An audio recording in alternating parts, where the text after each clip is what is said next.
All right.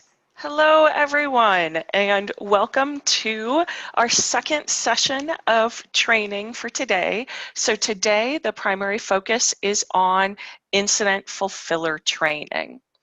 So our agenda is we're going to review the basics, so navigation of the platform, etc. Then we are going to jump into incident management. So we'll walk through creation to completion of one incident. And then when we're done with that, I'll show you how to create a work order, and then I'll show you just what the portal looks like, the friends and family portal and the facilities portal. And then I'll leave it open like the last 10 minutes or so for questions. So ServiceNow basics. So I just want to show you we've got this slide deck that shows you the information that I'm going to go over with you in the tool. So what I'm going to do now is I'm going to flip over to the test instance, and we are going to do this live. So give me just a second and I will pull up the test environment here and I will share that with you. So right now, as you can see, I am logged into the test environment. I am logged in as myself. One thing I'm going to do, though, is I am going to switch to an agent who works cases. I'm going to switch and I'm going to be Jordan. Just because my profile, I have a little bit more permissions than what a typical user has. So this way it's just a little more like what you guys will see when you log into the system. All right. So now what you see is the main page here. At the top, we have the banner frame, which shows you, the environment, your name. We have the application navigator on the left-hand side. So this can also be referred to as like the left-hand nav. You'll hear that. And then in the center is the content frame, and this will show you, whatever you're working on appears in this frame here. So a couple of things to note. There is some manipulation that you can do when you're looking at various things. So let's say I am Jordan and I am working on incidents. I am going to click on incidents here. And what we see now is a list view of all incidents within the context here. I can click on this little arrow at the bottom, and that minimizes that application navigator, and it just gives me more room on my screen. I can click on it again, and it maximizes it again.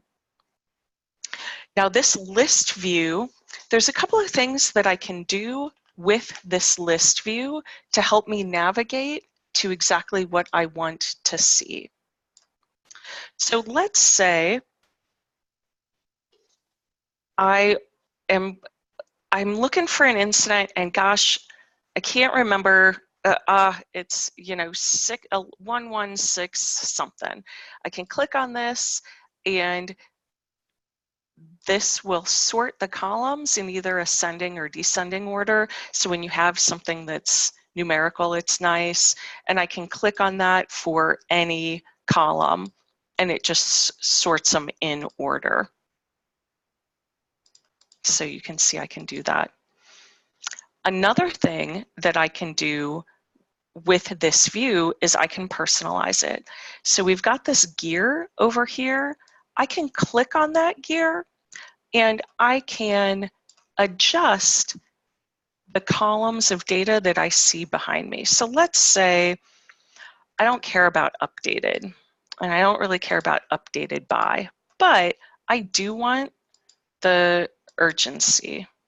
So let's say we've got that. And you know what? Urgency is important. I'm going to put it right under short description.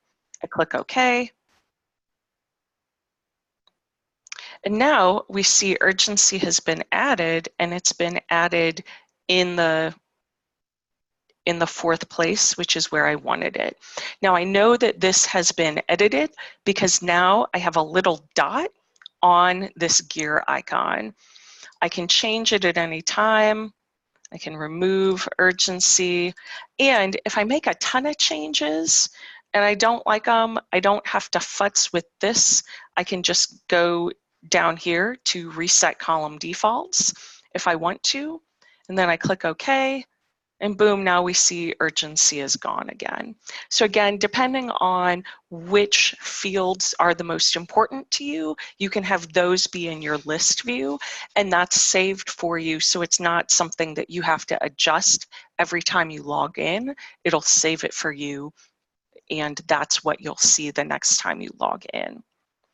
Now let's say I'm looking for something, and you know what? This personalized view isn't gonna give me what I need. I need to search for something particular. I can click on this show hide filter, and I can now search within this list view. Now to clarify, this list view is actually the data from one table, and we know which table it is because it's telling us right here. It's the incidents.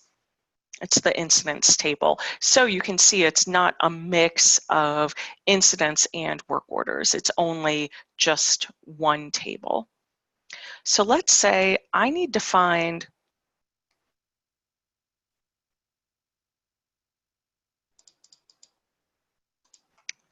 let's say I'm looking for all incidents that are assigned to a particular group. So let's say it's the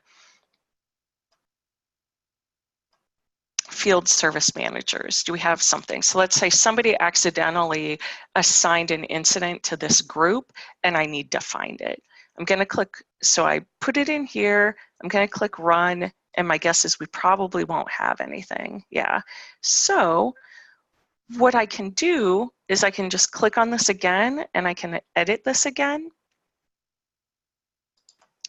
But we'll say,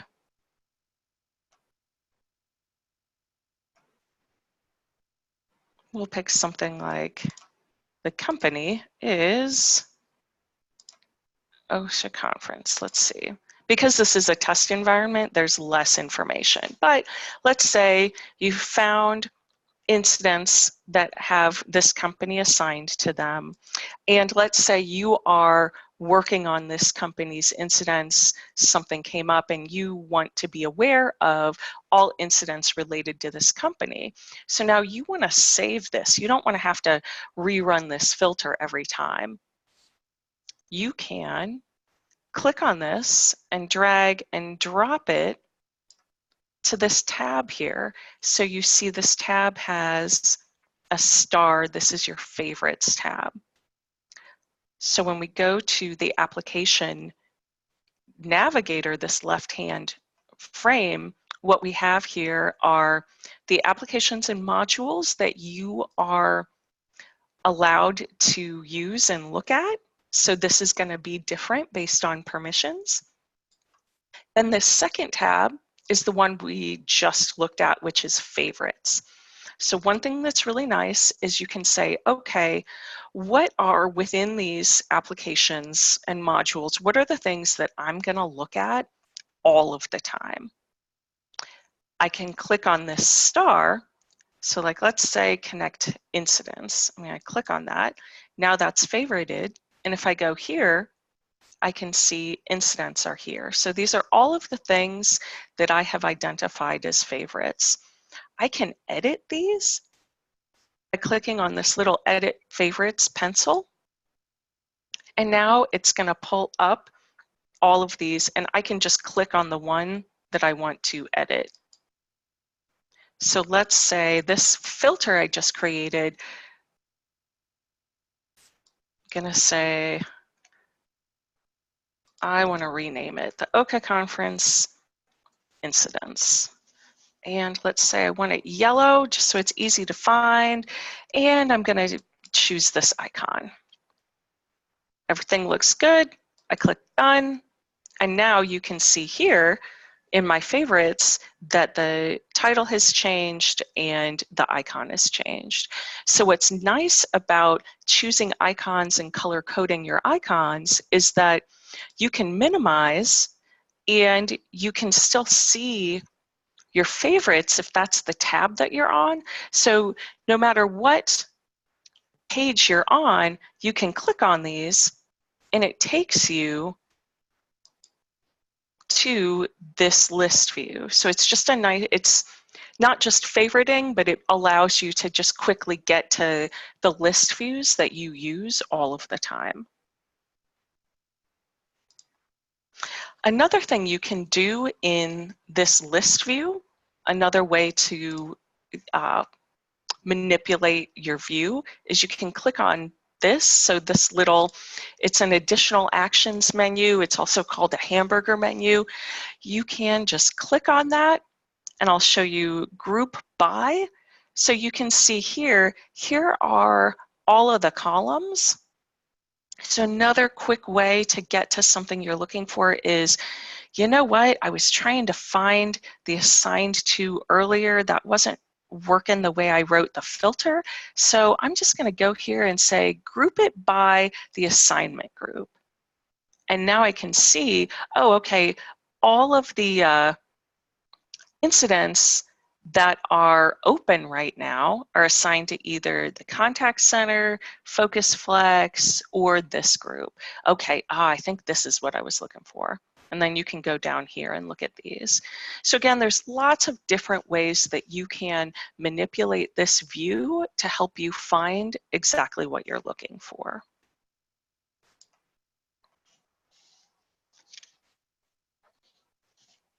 Now, another thing that you will be spending a lot of time on is just the form itself. So let's go to incidents. I'm going to favorite assigned to me.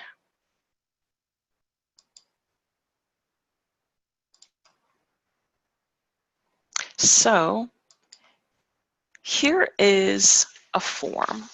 Now, forms have three basic sections to them. There's the general ticket information at the top, then there's the details, which is the center, and then there's related links at the bottom. So as we look at this incident, what we can see are the details at the top is the number, the caller, the opened by, then you've got the information, the detail, which is these activities right here, and then you have the related links at the bottom. So each form follows the same setup, but obviously a case or a work order has slightly different information in these sections than an incident does, because they're fundamentally different types of records and they need to capture different information. Let's go and actually create a new one. So as you can see here, you still have those three basic sections. You've got the information here, then it scrolls down to related information. Now we don't have anything right now because it's brand new and we need to create it. Once we create it, we'll see those other fields. So let's say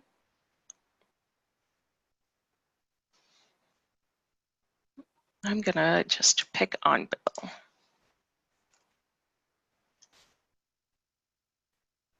Just create some dummy content, low, it's new.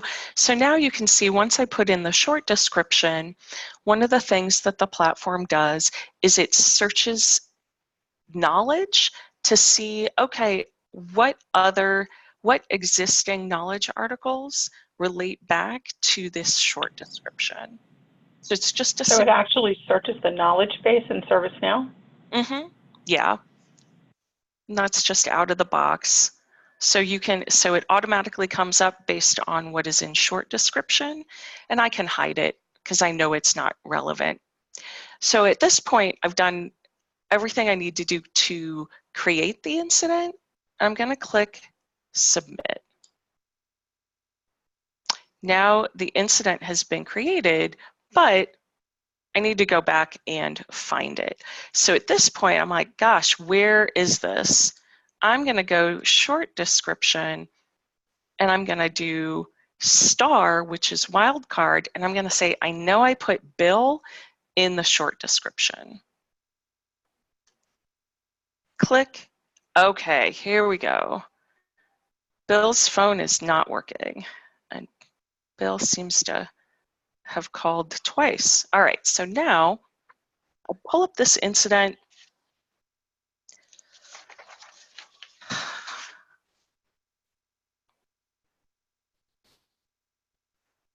And looks okay. I'm going to click update. And you know what?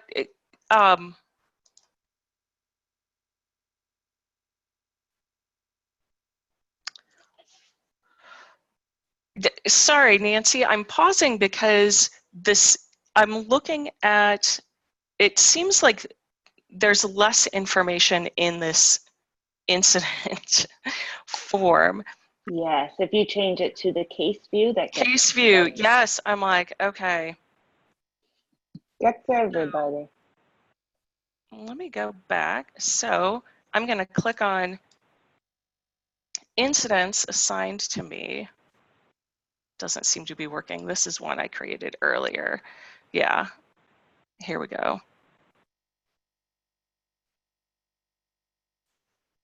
Sorry about that, guys. I didn't have the right view set up, but you're going to see more information normally. So this is the proper view. So one of the things that's like nice, but at the same gives you more options is you can change how you're looking at the record if you want. So what you saw there is I had it one way. This is actually the other way to look at it, where you get all of the information. So that's what Bridget was just pointing out. And so this, you can see now I've got work notes, related records. Here are tabs at the bottom that again provide more information to me about this incident and about potentially knowledge articles that might be relevant, any attachments, etc. Related records I can add here. So let's go back,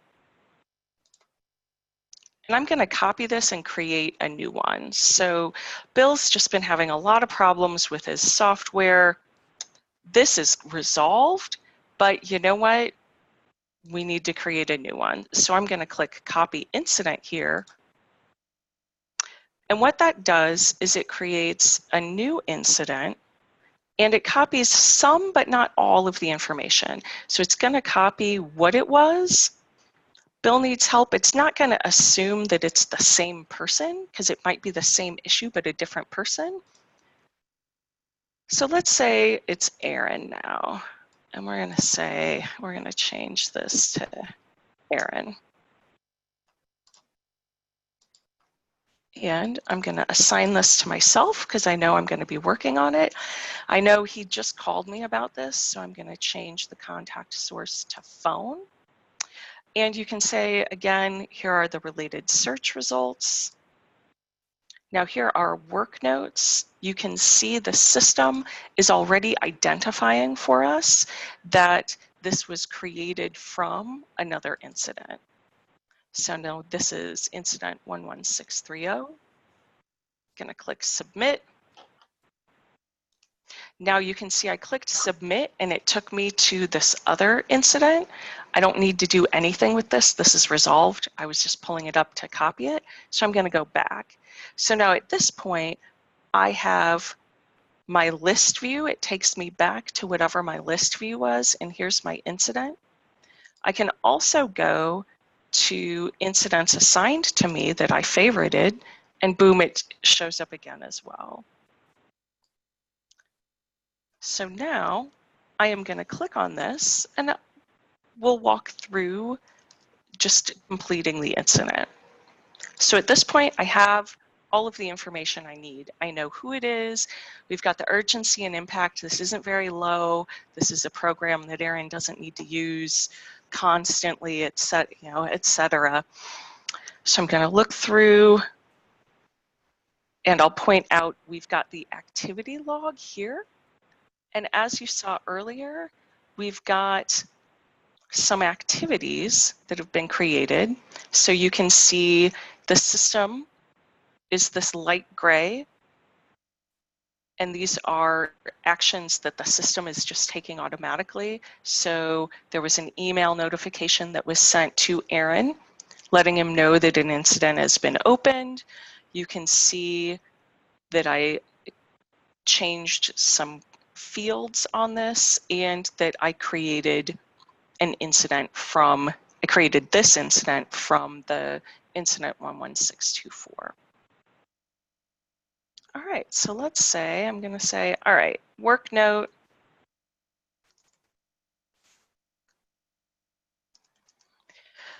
Called Aaron and I walked him through,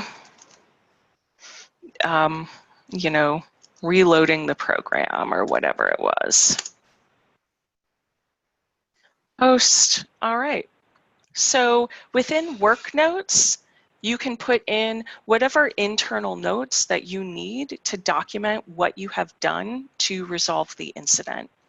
This work notes, it appears in yellow as you see, and the work notes are visible to anyone who has access to this case, to this incident. So anyone who can log in and pull up this incident is going to be able to see these work notes here.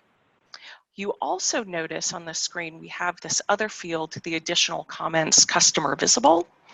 So this would be if I am interacting with the customer via the portal, I would type in a message for the customer here, and I would click post, and that would go to the customer via the portal. The customer would respond back via the portal. It would come in as a work note here. So that's another way that you can communicate to the customer. But for this incident, Aaron is someone who is internal. So he called me on the phone to open it, and then I spoke with him on the phone. So I'm just documenting that here. So if I click update, that will update the record, and it takes me back to list view. So let's say I walked him through, you know, reloading the program, rebooted, went to lunch, came back, and Aaron's like, hey, everything looks good. So I'm going to go back in here. I'm going to say, you know what? Time to close this out. I walked him through rebooting. We gave it 10 minutes. He confirmed that it worked. So now I'm going to say,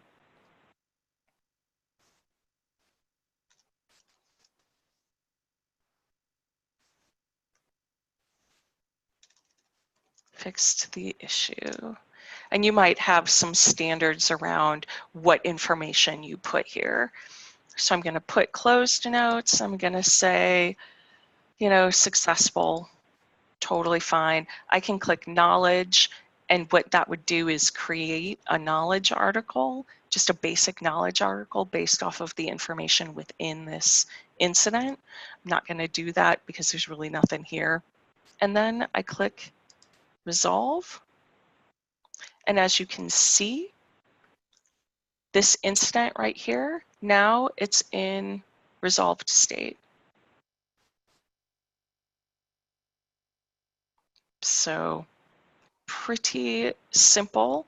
If I needed to open a problem, so let's say whatever this program is, everyone has been having to reboot, or everyone with a PC has been having to reload who has this program. Maybe I create a problem and I can associate it here. Or if there's a change, you know, again, if it's a larger issue and you want to create a change or a problem, you can associate those records here. But that is really it for incident. At this point, you are done with the incident and you move on to your, your next incident. So one thing I want to show you is, okay, you've investigated, you've resolved your incident. Now let's say you need to create a work order. Let's make sure Jordan. So work orders, you can type work order, or this is intelligent. So as soon as you start typing something, it'll start to pull up what you're looking for, but work isn't enough. So work order is going to get you there. So you can go to work order, you can click create new.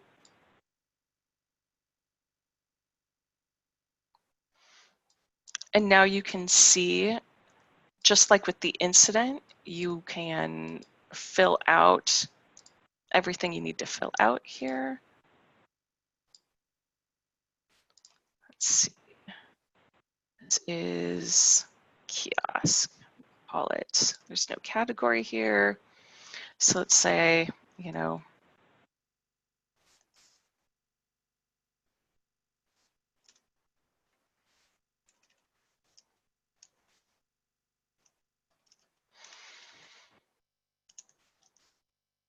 on what's happening, whatever information you have. So you've created the work order, you've filled in the information to the best of your ability, and now you click submit. So what's happened is that work order has now been submitted. It's in draft form. So you can click on draft work orders and you can see, okay, here it is right here. Now at this point, and Bridget, I defer to you on whether or not this group would actually add the dispatch group and click ready for qualification, or if they would just click update. Yes, they would add in the dispatch group Yeah. and then just click update. Cool. So yeah, you can say, okay. And I recognize this might not be the exact correct information, but yeah, so you've created it in draft, you've verified, okay, I know it goes to the kiosk dispatch group, and then you click update again. And now this dispatch group can see that this work order has been assigned to them, and they will pick it up and create the tasks associated with it and follow it through to completion.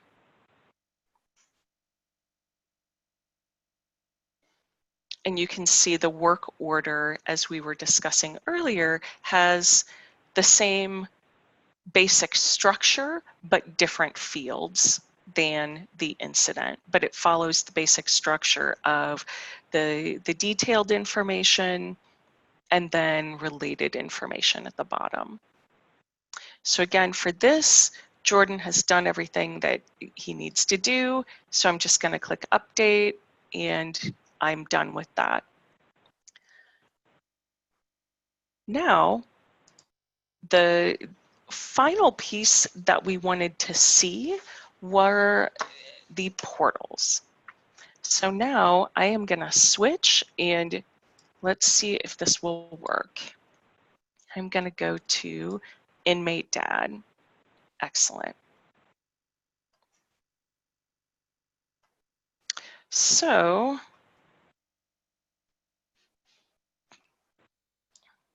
let's see if this goes to, here we go.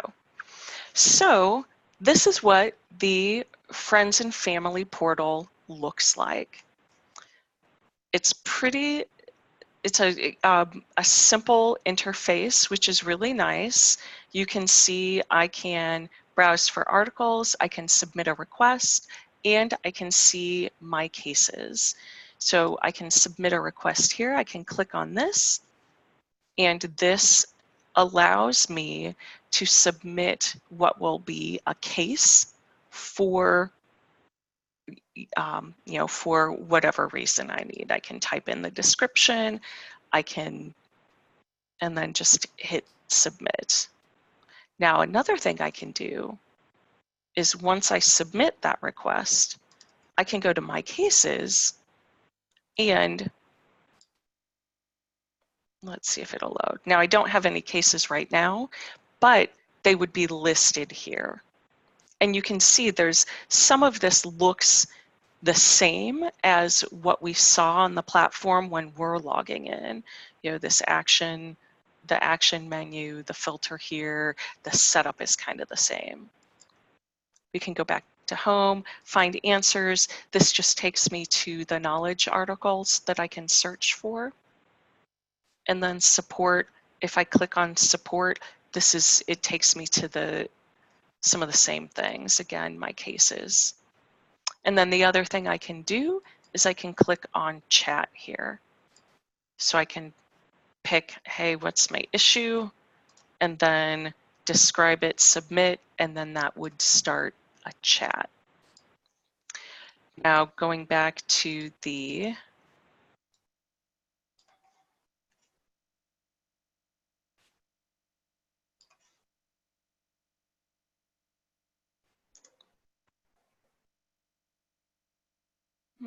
nope. All right. And then we'll go back to the facilities portal. Unfortunately, there's no easy way.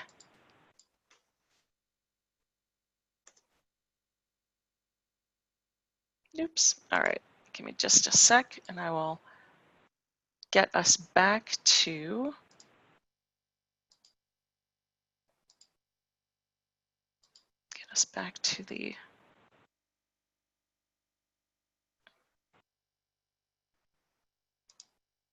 the right login here.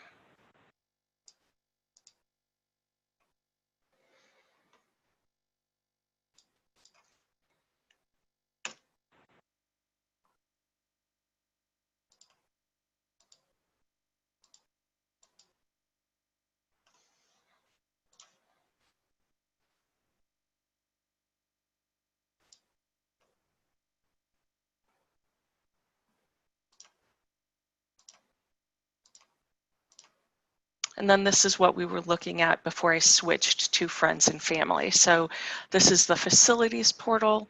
And as you can see, it's a very similar setup. There's a little bit less to do here. We don't have the knowledge for facilities. So they're either reporting an issue, they click on this, and this would create a case.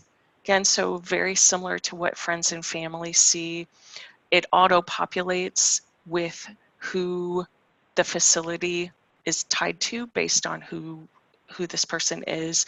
Right now, the person I have signed in is just a reference. You can see, please call us if this is a critical issue. Don't submit a case via the web. I can go back to home, and then the other thing I can do is I can view my cases. And so for this customer, there's no cases to be seen here.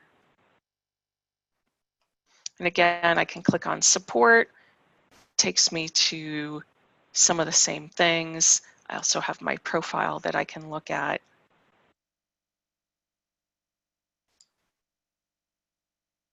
And quick links takes me, which I'm not going to click on here. But you can see it's a very clean and easy to navigate portal. So now what I'm going to do is I'm going to have to log out. This might. Alrighty. So you're seeing all of my crazy links here.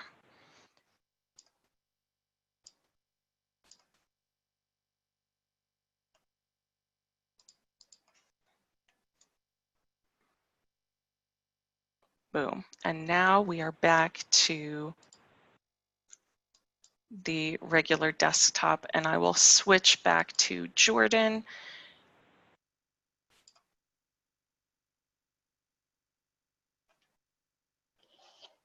Now, we've got about 20 minutes. I know I went through everything pretty quickly. So I'm going to open it up to questions at this time, and let me know what you want to see again, or if there's any other new questions that you have.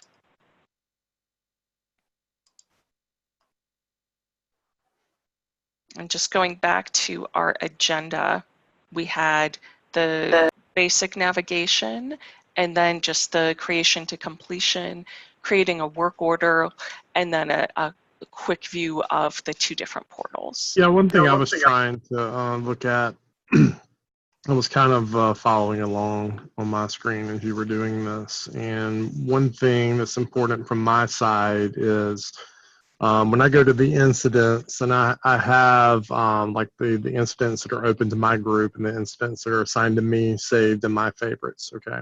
Mm-hmm. But what I would also like is to be able to create a filter, like a favorite filter, to show me each of my direct reports and what's assigned to them as well. Sure. And I've attempted to go in and filter that, and I was able to filter it, and then I tell it create a favorite, and nothing ever happens.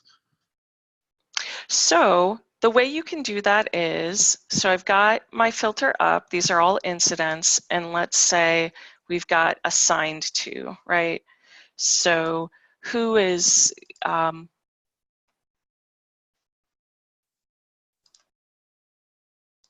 I'm going to randomly choose, and these people might not have, just because this is a test environment, there's Right. a lot less. But we'll, Yvonne, here we go, run. This probably isn't going to pull up anything, right? But you've got your list where you have 5 or 10 or however many, show me everything. So then what you do is you hover over the very last filter, and then you just drag it. And that's how you save to favorites. Okay. And then now you've got this, you can click on edit favorites, click here and say, my team's work, or what, appropriate, let's call it purple, whatever, click done. Now the other way you can do that, depending, is if you go to work, you can see my group's work. So you have my work, which is what is assigned to me, and you can see right now I don't have anything, or my group's work. And again, you can see the filter here. This is everything that is assigned to the groups that I'm in. Right. Yeah, it's working now. I think previously, whenever I was putting in their name, I was clicking the little search icon, and that was popping up a new window. And when it popped up that window, it wouldn't let me save it from there. But when I put it in here and click run, I believe that's going to work. Yeah. Yeah. The run.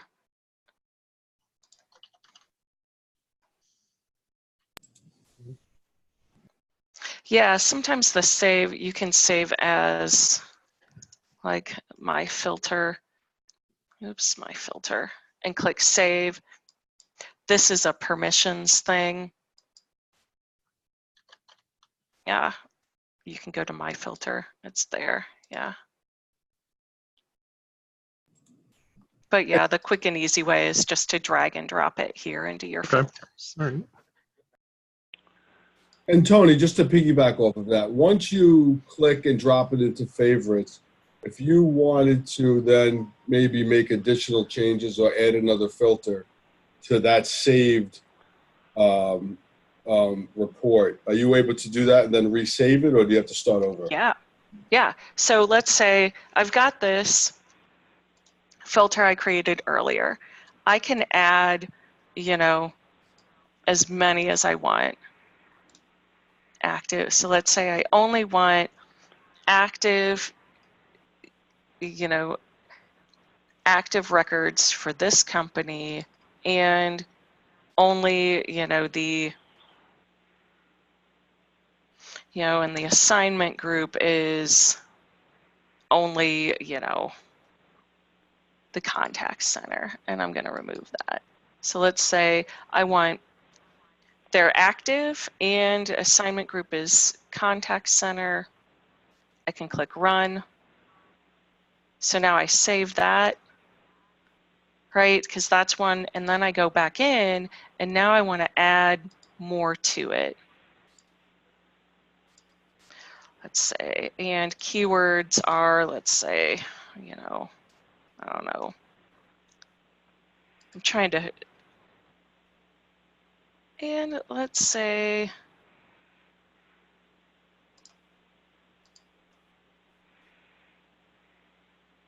there's a particular customer, let's say Yvette, right? There's something about Yvette, she keeps calling in. I want to keep track of what's going on here.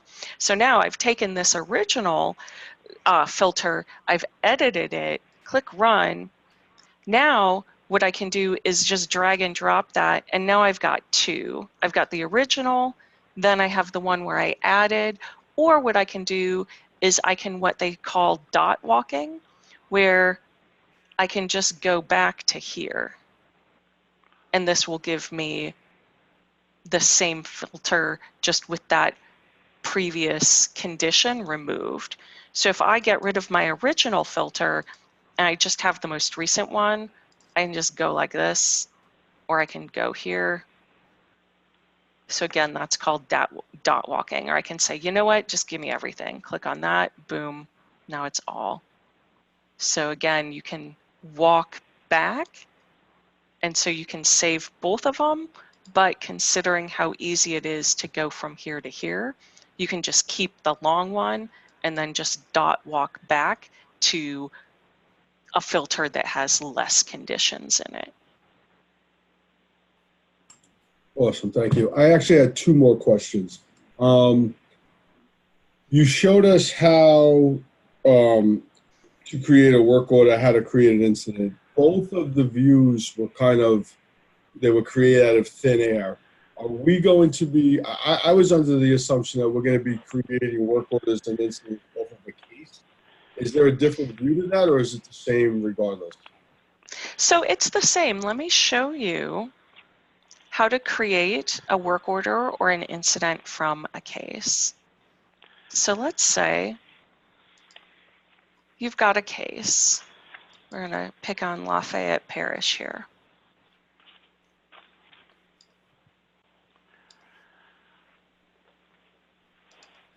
I want to filter this. I want the state is not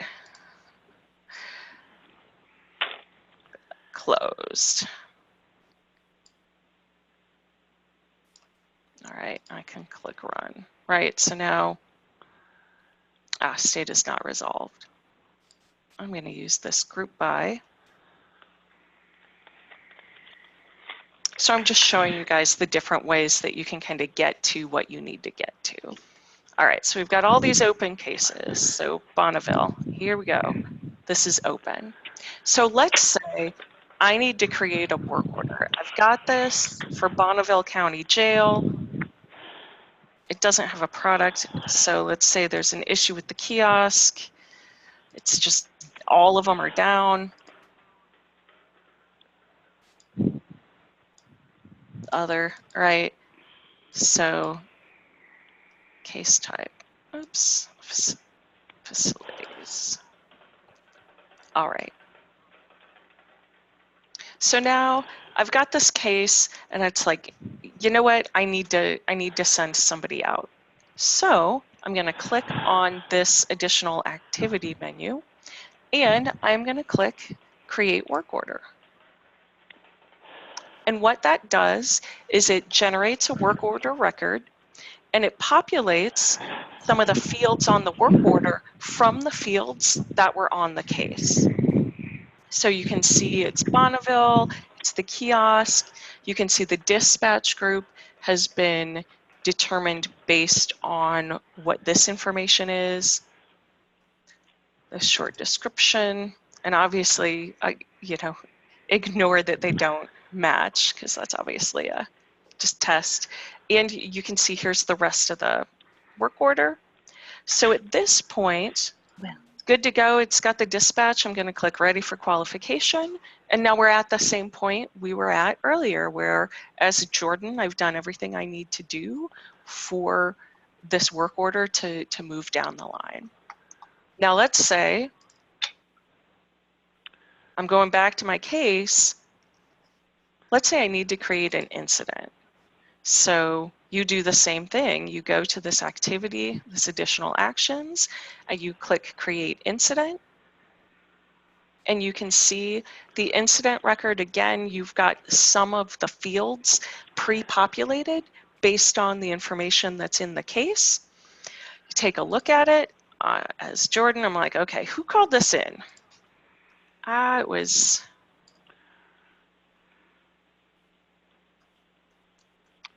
Yeah, you're just doubling on some other mess. Yeah. But you can see I would just fill it in as we were just looking at, and then just click update. Let's see. But I don't think it's gonna, I'm gonna assign it to myself. Yeah, this is gonna be cause a problem. I'll get an error message because that wasn't,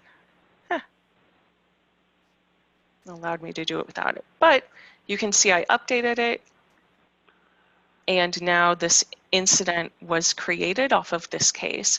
So you can see I submitted the incident, and now it takes me again back to the case here.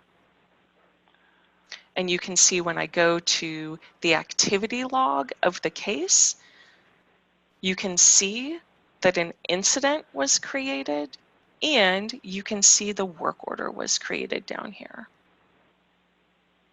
Awesome, thank you. And then I had one more question. I noticed 3 fields: urgency, severity, and impact. Can you just describe the difference between those 3 fields? Sure. And let me actually pull up the slide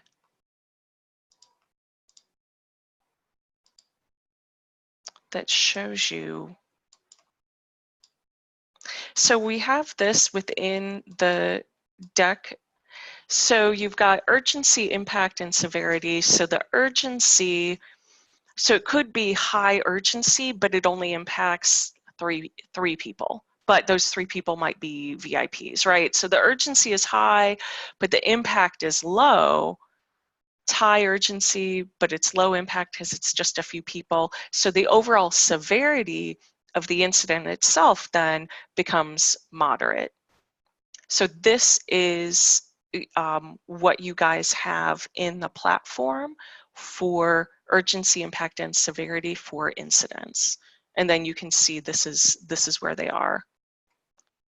So how urgent it is, impact is really the volume. Is it everything? Is it a couple people? And then that auto generates severity. Oops. Okay, thank you. And so in terms of the actual definitions of these, which I know is part of your question, that is internal to how you guys run the incidents. So from company to company, urgency and impact might have a different, a slightly different definition, but basically impact is, the volume, how many, is it all customers, is it 2 customers, is it, an entire facility, is it part of a facility, and then that generates how severe an incident is, and that determines things like SLAs. And Bridget and Nancy, I don't know if there's anything more you want to say about this, but at least you have the grid here for reference. Yes, and what we've done is when the case is created, right, that has an initial priority that is put on that case record.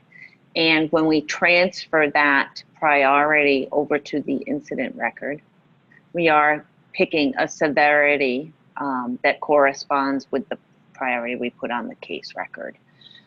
There's more that we could do with this on the incident side, and we won't go into that today, but just to give you a general idea. So, right, like to Tony's point, right, what does high urgency mean to us? That's what we'll need to continue to refine over time.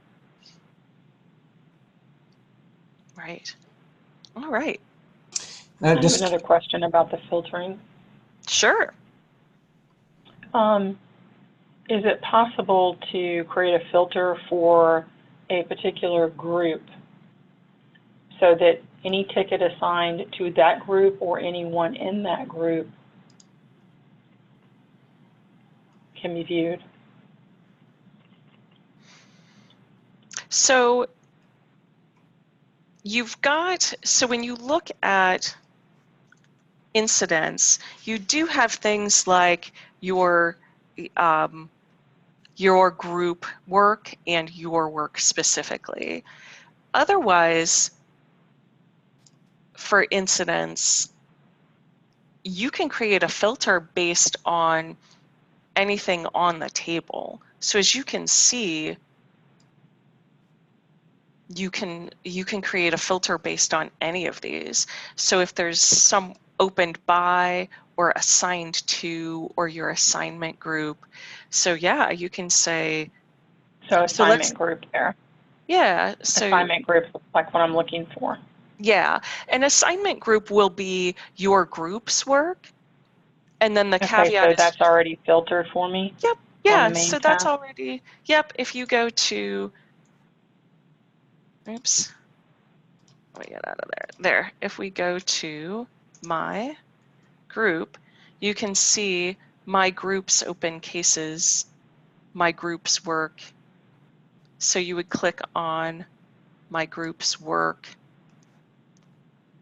and that would show you, as you can see, it shows you for Jordan everything that he's part of a group of, and you can see down here he's in field services, so you can see my group's open work orders, my group's open work here, facilities cases, my group's open cases. And what's nice is this is just a pre-made filter that's in the platform, so I can adjust this and I can say, I can click here, is dynamic. You can see how it says one of my groups. I don't want it is dynamic. I want to say it is just order support, and let's say I don't care about that. So what I recommend is go into your instance, find what you already have as my groups, and take a look at what it's filtered on. And if it's not exactly right, just use that as the base. Click on that filter, use it as the base to create a filter that's more specific. And then when you've got that, just drag it over here and save it as a favorite. I have another question. This may be directed more towards Nancy or Bridget. Frequently, I know that this is structured so that tech support receives cases and then creates incidents to escalate to the AST group. But when AST has an incident that they're initiating and they need to move it over to the tech support group, do we create a case for them, or do we assign them the incident that we've created? I would be expecting you to assign them that incident. Okay, so Yeah. they're going to work both incidents and cases. Okay. Yes, that's true. Mm-hmm. Okay, okay. So Bridget, what you're saying is they would just change the assignment group here. Well, they actually wouldn't even create a case for it, right? Yeah. So if it's internal to internal, hey, I need you guys to go do this, right? There's no customer involved. I would see all of that happening on the incident record only. Yeah. Okay. Yeah.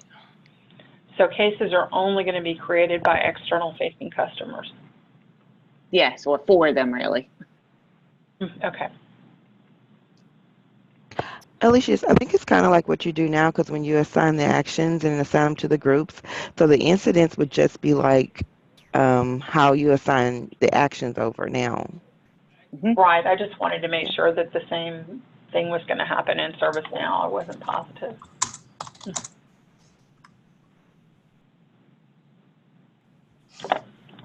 All right, we've still got a few more minutes. This is Ken. I got a question. Sure. You've kind of danced around it with some of the other questions, but let's look at it from it seems like people are already assigned a group type situation. Like you said, Jordan was assigned to certain groups. Are the FSMs going to be allocated to specific contracts? Because what I'm looking for, Tony, is to be able to put like a group, my groups. For me, I'm a director. I want to see all open tickets for my region, but I only want the open tickets. It seems like we can filter it. Oh yeah. So do I have to put each contract, or is ServiceNow absorbing that from another feed somehow, saying Ken's responsible for 150 contracts?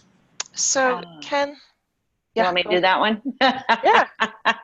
Yeah, so as part of the data loading, we have identified on the account records who the field service director, manager, and account owner, account manager, whatever terminology we want to use, associated with that account.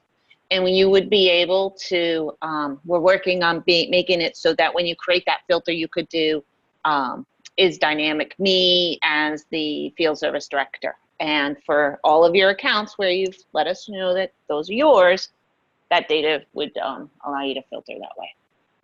Okay, great. Easy enough. Cool. Yep. And you can always create one here too. All right. I'll give it another couple of beats, but we're pretty much at the top of the hour. I thank you for your time, and I'll just give it another couple of beats in case there's any other questions. I have one. This is Jeff. Hi. Can we create a work order off of an incident? Yes, technically that could be done, but that's not a use case that we've explored yet.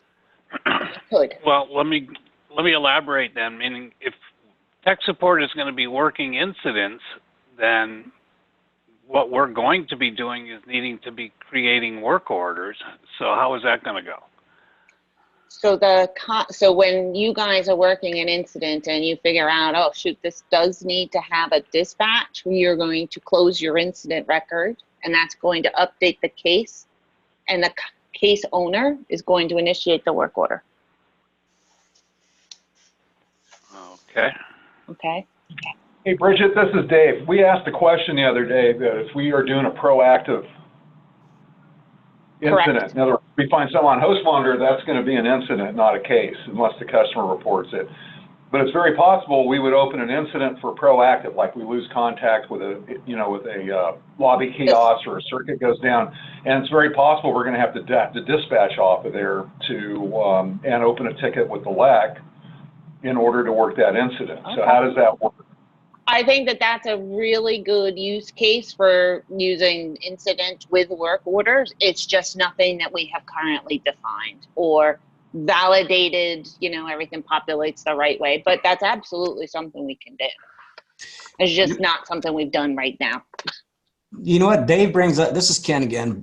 Dave brings up a point that makes me think about reoccurring preventive maintenance, monthly maintenance. How would That's actually a very exciting topic, and one of the areas that we put a little effort into so that we can do some automatic scheduling, and those would be primarily standalone work orders. Okay. And that should be covered in the work order training we have later in the week. I just keep jumping, don't I? Sorry. You're excited. And Bridget, to that same tune, I would imagine that when Kiosk Dispatch creates their collections, they would not create a case, they would create a work order only. Is that correct? That is true. Yes. Thank you. You're welcome. All right. Well, we are at time, everyone. Is there any last questions? Otherwise, we'll convene for the day, or for this hour, I guess. Tony, thank you very much. This was Thank very you, Nancy. Everyone, we will be sending out the video, and there will be the training manual also that Tony has put together. Bridget and I are reviewing those. That will all come out to you either late this afternoon or early tomorrow morning. Okay. Okay. Thank you. Have a